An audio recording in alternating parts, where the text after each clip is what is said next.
Welcome again, everyone. This is Weird William, and I am making a tutorial this time about a villager trading hall and sorter all rolled up into one. And so over here I have the kind of one cell tileable mockup. I've made it as transparent as I could so you can see what's going on. So in 1.14, you can't just kind of stack up a whole bunch of villagers in a row and see what they grow up into, unlock their trades, and then easily just chuck the ones that you don't like. Instead, you need to bring them in one at a time, put a workbench in front of them of whatever kind you like, hope they pick up that workbench, and then see what trades they have. If that's what you want, then you keep them. If not, then you get rid of them on an individual basis, really. And so this setup that I have here will let you do that. Bring in one villager at a time, put a workstation in front of them, and then assess if they have what you like. Now, in 1.14, the trades are pretty much all static in terms of the number of emeralds or the ratio of items to emeralds that you get, but you do get, obviously, librarians with books of different prices, and you also get, like a shepherd with maybe a banner or wool of a different color. So there might be a color that you really are looking for, and the rest you want to get rid of. So over here, we have the villagers coming in on a minecart, and they come in on this rail, hit the activator rail, pop off right there, and within 5 or 10 seconds I find they hop off right in here and they land in their cell. There's a pressure plate, which then, if you come around behind, the pressure plate will trigger a little series of 3 redstone torches that will turn off this activator rail so that any more villagers coming by will then fall into a different cell that has an activator rail turned on.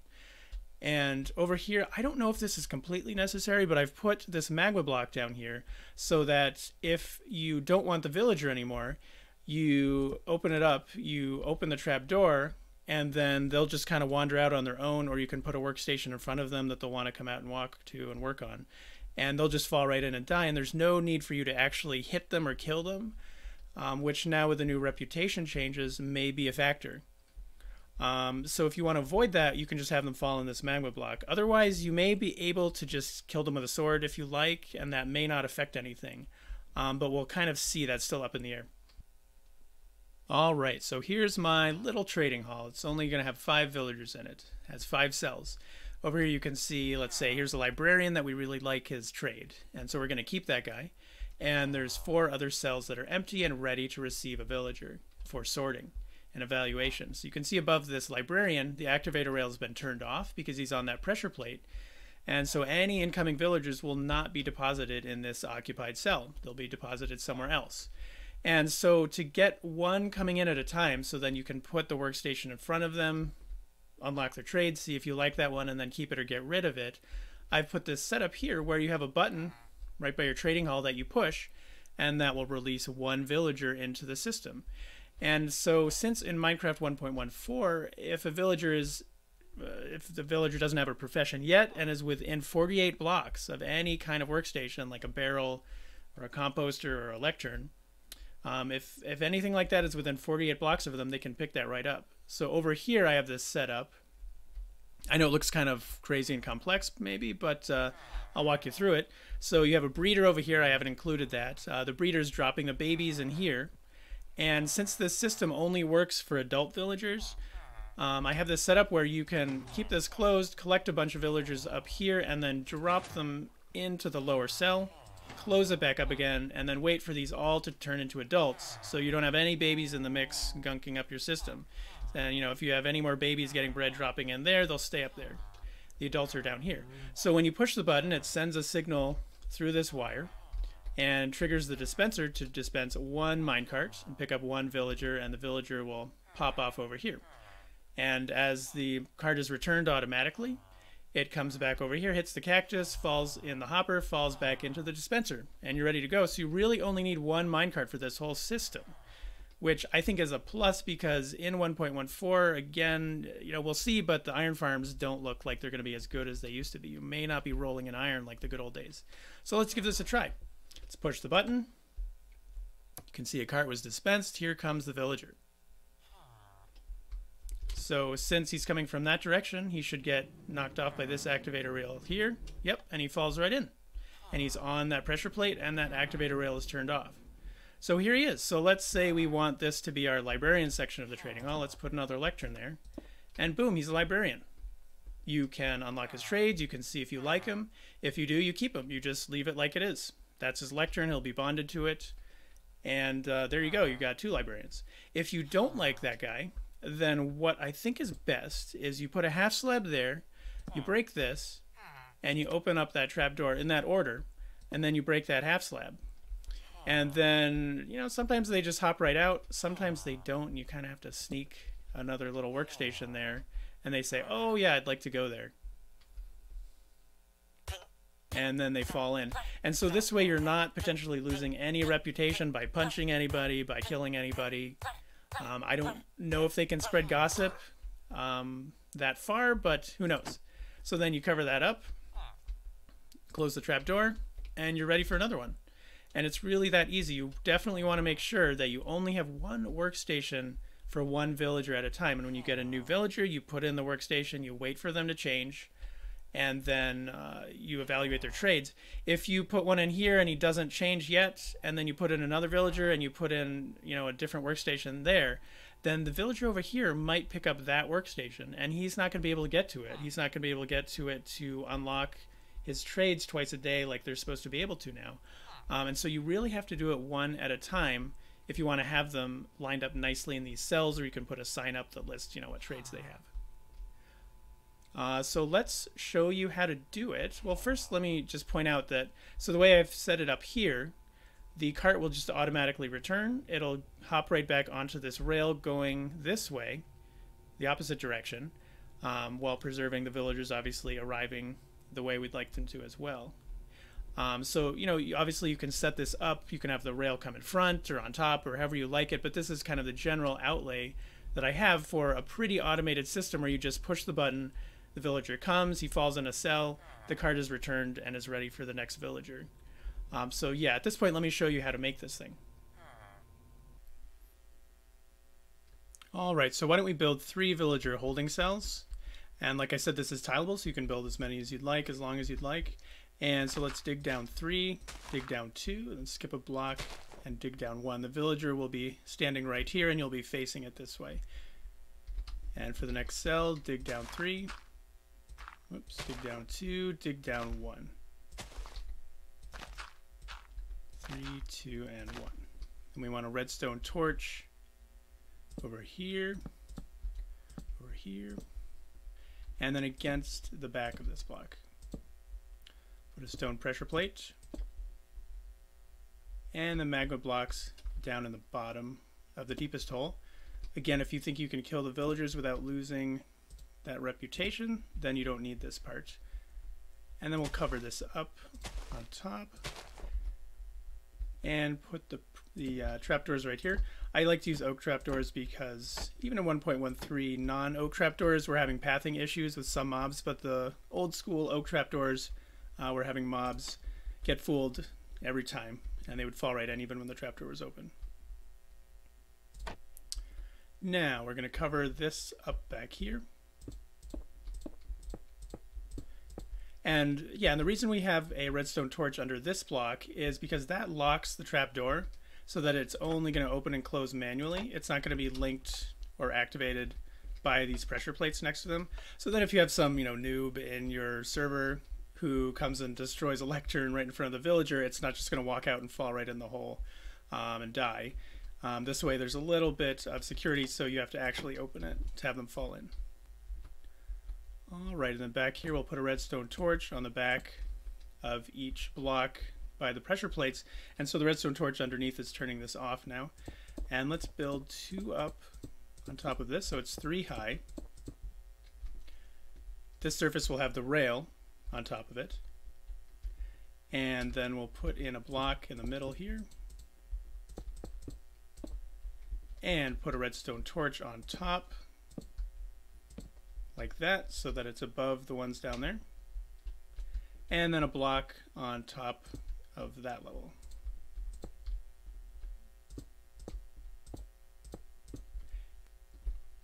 And now if we put our activator rails on, they should be activated. And we can fill that in with some power rails. You can intersperse these with normal rails if you'd like to save on gold. It's up to you. And then we're going to need some levers. So the levers can go next to these torches, and those will turn on the power rails.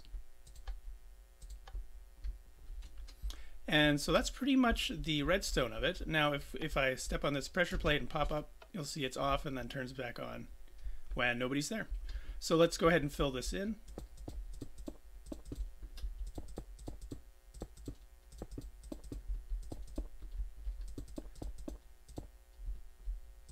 And like that, leave a hole for the villager to fall down.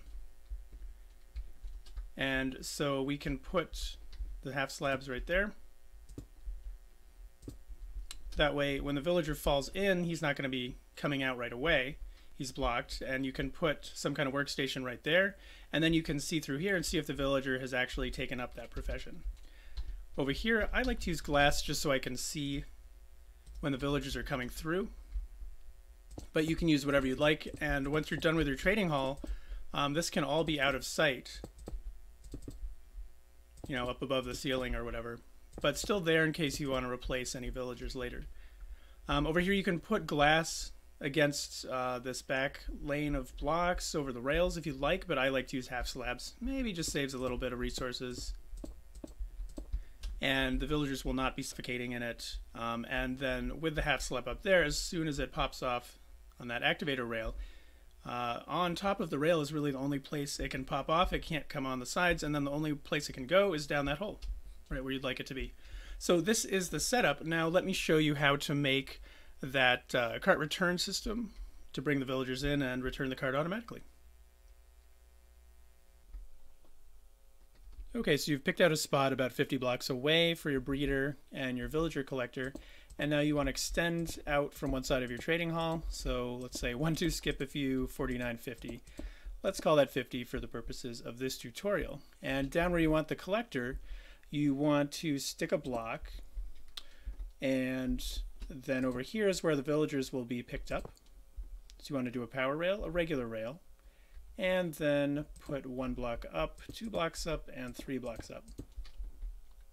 Put another regular rail there, power rail, and then you can connect that up and have it go along back to the trading hall.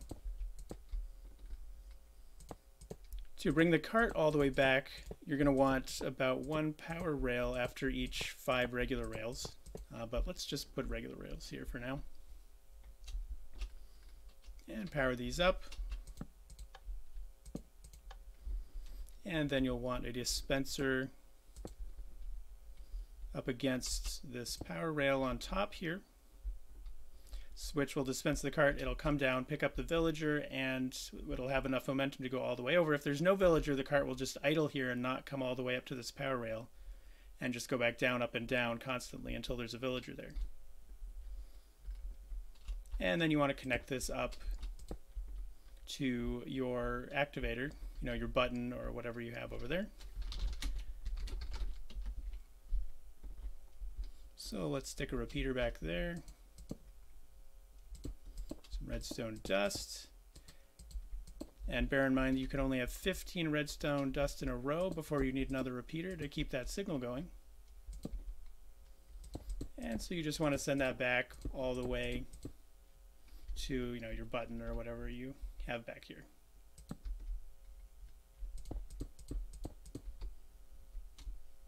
And then back to here, let's set up the cart return system over here. So you want a little diversion to come off of here. And let's make it out like this. It doesn't have to be exactly like this. There's a lot of wiggle room here. All right, and then we're going to want hopper on top of here, leading over to here, roughly. And then down here, let's block up and put our cactus right here. So when this cart comes over, it'll run right into the cactus, break into its item version. Instead of the cart you could step into, it's just the item, you know, the kind that you drop on the ground. That falls right into the hopper and gets returned to the dispenser. And so leaving, the villager will hop right on there and go to the hall. Coming back, the cart will be diverted. Then over here, I'm not going to build it all out, but say you have a return line for the cart coming in from over here. You just want to do a kind of kink in the rail, something like this. And then this rail coming back in will go like that. And again, this will send the cart back this way, but the villagers will be going to the hall. And so you can have this rail coming back however you want, under the ground, over the top, looping around, however you'd like. And then over here, let's get some glass.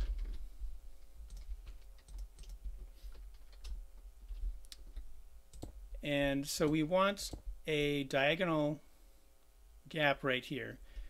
So the cart can actually pick villagers up through a diagonal gap. So if we have a water source in the opposite corner of the collection area, it'll push the villagers right here where the cart will pick them up. And this collection area can be 3 by 3, 4 by 4, 5 by 5. Again, there's some room for your own preferences here. And let's make that too high so they don't get out. And then we'll get our water bucket and put that in here. And then I highly recommend, that you, like I showed in the beginning, get that second level where you can drop villagers down and then seal it off so that the ones here grow up into adults. So you're not putting babies into your system because they will escape with the way we've set it up. All right, so that is pretty much the setup, and stick around for just a few more minutes and I'll give you just some tips and hints and more villager mechanics that I've discovered just to get this hall working better for you. Now, I know this tutorial's been pretty heavy on the explanations of the villager mechanics, and I'm sorry about that, but again in 1.14 there have been a lot of changes, so I've been trying to explain that as I go. So this is as much a tutorial about the new villager mechanics and how they come into play in a trading hall setup as it was for the trading hall itself. So over here I have a little cell for what I've found is the only way you can get a villager to pick up the farmer profession is if he has at least one tile of farmland with a crop in it that he can access in addition to his little workstation.